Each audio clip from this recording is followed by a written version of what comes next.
Hey, what's going on, and welcome to Hack My Growth. This episode, we're gonna be talking about value chain and why it matters. All right, let's go. Are you looking to grow your business, but you're not sure where to start? That's where we come in.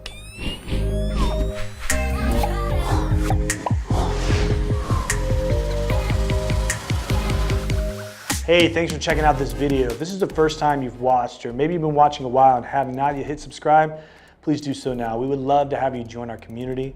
We publish new content each and every week, and make sure you hit the alerts. That way you know each and every time we publish a new video. So let's talk a little bit about value chain. I'm not gonna be using any whiteboards or any slide decks today. I just wanna have an honest conversation with you.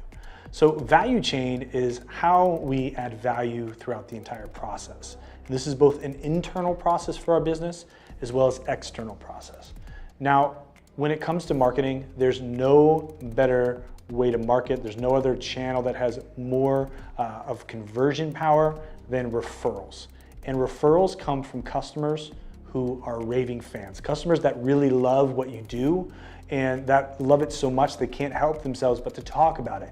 HubSpot talks about this as delighting customers, right? And we talk about the inbound funnel. Well, this really works across every single stage. And if you want your team to add more value, have more ownership, they also need to be raving fans of what you do and to have a clear idea of what's going on through the entire process. Now, this starts with the initial handoff, right? When somebody closes a new deal, how do you hand off that stuff to your internal team? Do you have an internal team meeting? Do you have a discovery process, or is it a little bit more automated?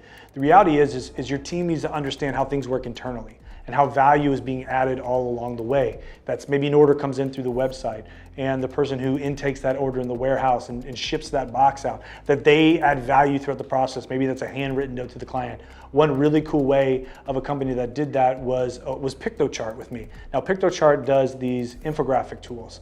And I was just sitting around one day and the mail came in and I'd bought a subscription to PictoChart, and they sent me a handwritten letter in the mail. Like, it was legitimately handwritten, not one of those letters that you get that kind of look handwritten, but we all know that are fake. They took time to write me a note to thank me for being a customer. Now, I doubt that the CEO themselves took initiative to do that. Maybe they did early on now, but this was somebody on their team that added value in just shipping me a piece of mail, right? It was a letter. It cost them, a couple cents. But to me, I was like, man, that was pretty powerful, because it was somebody in their team that took time to say, hey, you're worth a handwritten note. And in today's world, I mean, that blew me away. But again, that started with an internal process where somebody was saying, hey, once somebody signs up and they've been active on our platform for X amount of days, we're gonna slow down and we're gonna write them a note and tell them that we're thankful for them to be a customer of ours. And that leads to me, the customer, going, wow, that was a really powerful experience. And you have to continue that through the process. And as you do that, you begin to nurture your customers and to make them raving fans. So that was one way to add value, but you can also add value by sharing wins with your customer, by working alongside them and maybe answering a few questions that they have and taking time to explain a process. Value chain is the same thing as investing, right? So you invest $1 and you have an X amount of interest on that dollar.